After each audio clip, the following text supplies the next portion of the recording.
I say story, story. You say, tell us a story. Story, story. Tell us a story. Can you McCann Fickadim as a man, there was once a milk seller, a humble milk seller, and every day he took half a bucket full of creamy milk to the market.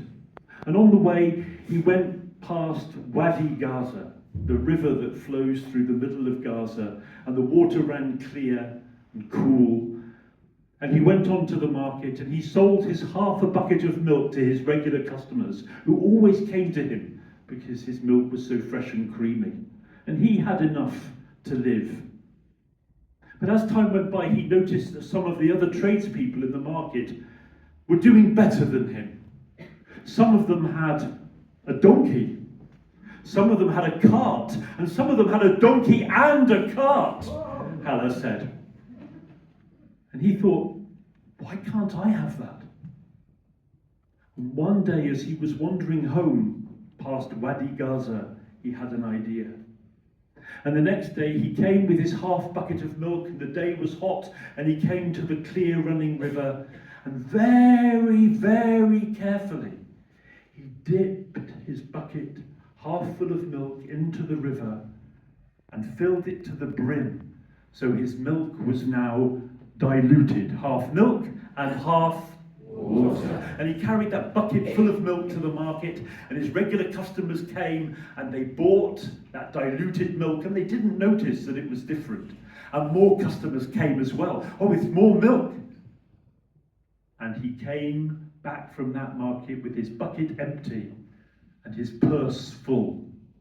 And on his way home, he dreamt about how he would have, well, soon, before long, if he carried on doing this, he would have a donkey and a cart and who knows what else.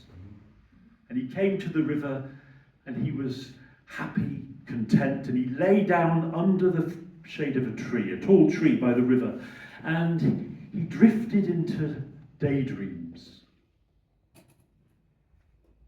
He thought, I have twice as much money as I've ever had before.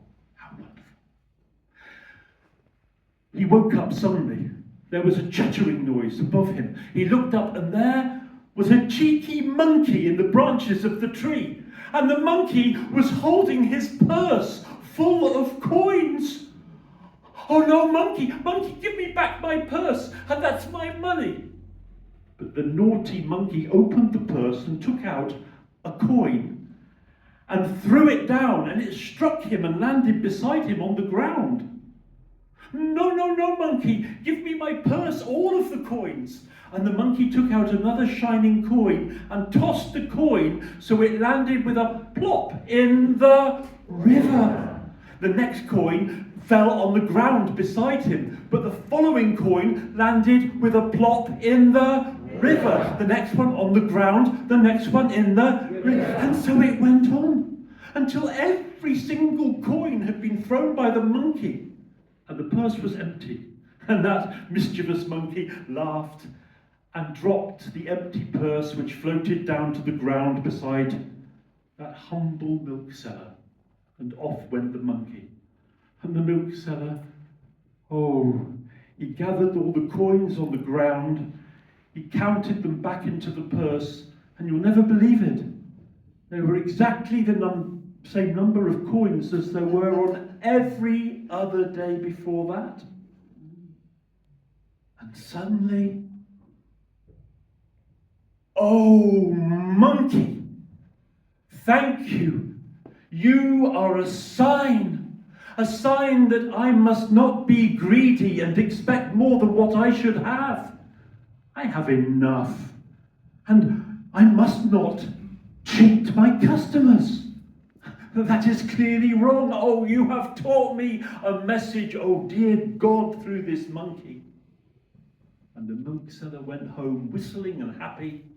And the next day when he came with his half bucket of rich and creamy milk to the market, he told the story to his customers. He confessed his misdeed, and they forgave him. And they passed on his story. And the story was passed on from that day to this. And it led to a common spoken saying in Gaza, which is still said today.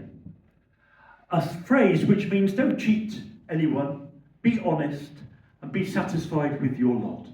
And that phrase is, milk is for milk, and water is for water. I learned this story from Hala. And Hala isn't only a storyteller. She and her sister Shatha have told many stories at the World Storytelling Cafe. And there are, as I said, about 100 children who've told stories as part of the project.